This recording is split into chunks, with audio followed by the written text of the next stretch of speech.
your differences, so let's have some fun tonight. Love one another, we are stronger together.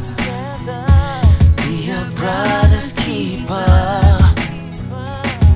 Unite, unite, Naija Youth Unite, unite.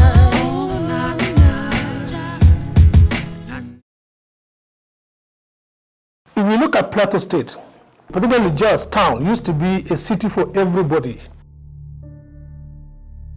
If you look at Jos, it's in the heart of the country. We had no issue about where you're coming from, what religion you belong to. We were seeing the humanity in each of us. We had respect for each other. We saw the dignity in every human being in this world. We did trek from Delimi to Serkimangu to worship in the church there. We trek, you can imagine. People were living around. Angwarogo, people were living around. Delimi, people were living around.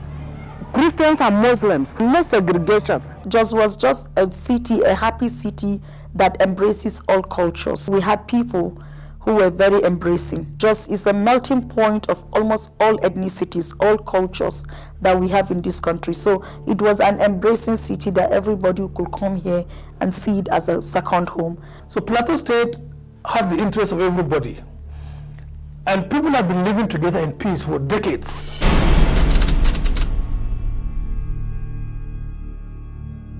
Jos has experienced over a decade of violent ethno-religious conflict, and over these years the violent conflict has resulted into affecting communities and families negatively. Now, between 2001 and 2010, Plateau State has been in the news because if human beings are killed, property destroyed, then the media is concerned.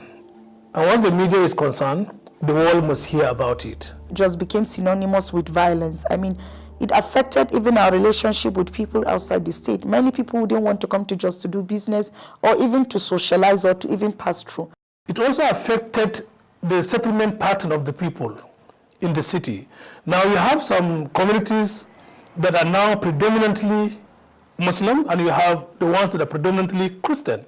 So if you have Muslims living on one side, Christians living on one side, now you have people living in their own different religious communities.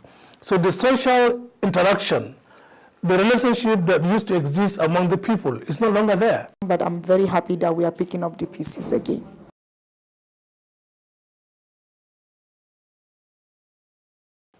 That whenever there is violence, the federal government will quickly bring in the police and the military to stop the violence. Because the violence is being suppressed, it gives opportunity for civil society organizations, NGOs, to come in and put in their best to see that people come together, have dialogue, and settle their differences. The social effort being made, there are a lot. The government have their own, NGOs have their own, families have their own, individuals, everybody put on. Now, even to talk about the families, if there is no peace, no family will go on well. Communities have a role to play, organizations such as ours, non-governmental organizations have a role to play, so also schools and families have a role to play.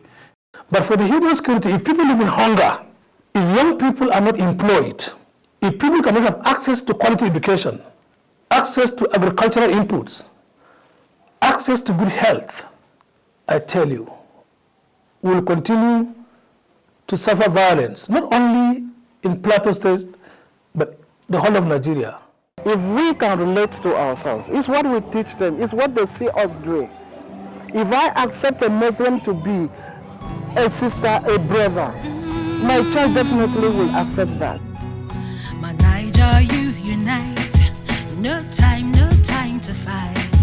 Now drop your differences. When you're talking about the youth in Plateau State, and the orientation they have is conflict.